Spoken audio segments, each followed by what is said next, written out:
Le travail de mémoire des conflits contemporains participe pleinement à la formation des jeunes citoyens. Heureux ceux qui sont morts sur un dernier haut lieu. Ces derniers, plus que quiconque, doivent s'imprégner des leçons de notre histoire.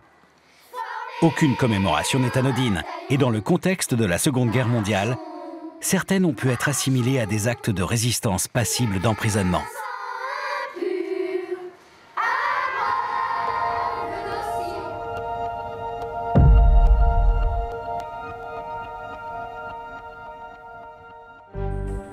Automne 1940, le régime du maréchal Pétain choisit la collaboration avec l'Allemagne nazie.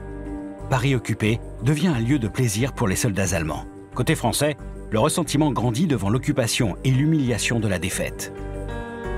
Mais c'est la poignée de main entre Hitler et Pétain à Montoire qui va choquer de nombreux Français et alimenter les doutes sur la politique du maréchal. Dès lors, les premiers graffitis fleurissent sur les murs et des tracts appelant à manifester le 11 novembre circulent.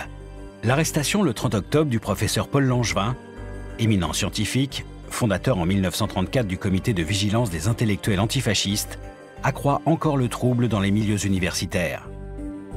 À l'approche de la commémoration de l'armistice, les étudiants et les lycéens parisiens envisagent de se rendre sur les Champs-Élysées pour s'incliner devant la tombe du soldat inconnu. Depuis Londres, la radio de la France libre les y encourage. Les Français parlent aux Français.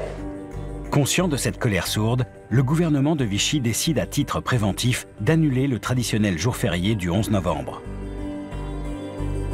La police va même vérifier que les étudiants sont en cours. Tout semble normal, en tout cas en apparence. Pourtant, tout au long de la matinée, des gerbes anonymes sont déposées au pied de la tombe du soldat inconnu. Petit à petit, des attroupements se forment. Vers midi, les premiers heurts éclatent.